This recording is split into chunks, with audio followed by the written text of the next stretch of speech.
Firebreaks are one of the most important elements of a properly conducted prescribed fire. They serve several purposes, but the most crucial is to contain the fire within the boundary of the burn unit.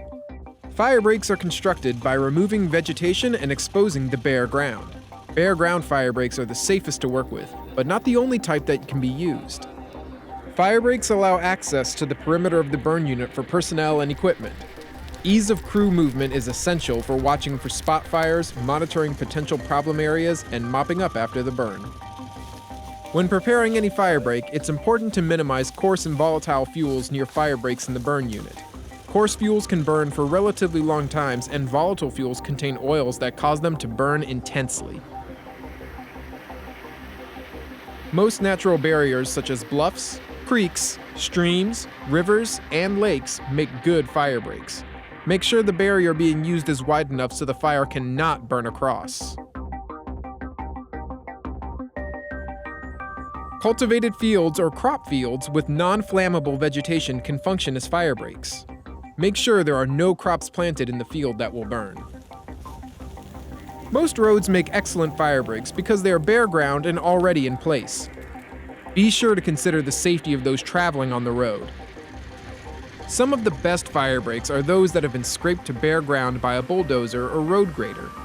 Bulldozed firebreaks also provide a corridor for equipment and personnel to travel on safely and quickly. Disking makes an excellent firebreak if done properly. It is usually best to mow first and then disc the firebreak until the ground has no fuel. Hand lines should be kept to the shortest distance possible because they require extensive labor to prepare. If leaf litter is the main surface fuel, leaf blowers and rakes can be used to remove the litter to bare ground. Mowed firebreaks are usually used in conjunction with wet lines. A wet line consists of water sprayed on a portion of the mowed line. Extreme care should be exercised with these types of firebreaks because the fire can still burn across them. Most firebreaks are not designed to stop head fires by themselves. Techniques such as backfires, flank fires, and strip fires typically are utilized to widen blackened areas along firebreaks and increase their effectiveness.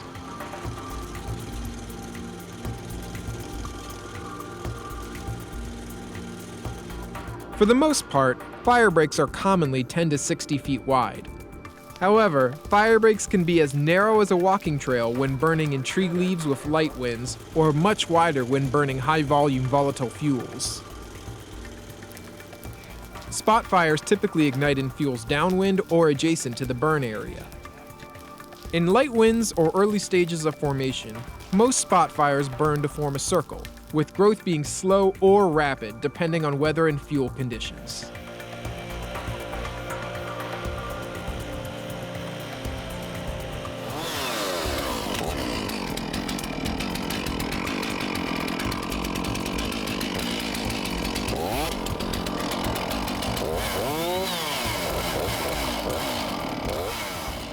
No matter which type of firebreak you choose to use, taking the time to make sure the firebreak is adequately installed and sufficient to stop the fire from escaping will help you make the burn safer and create less headaches for you when conducting the burn.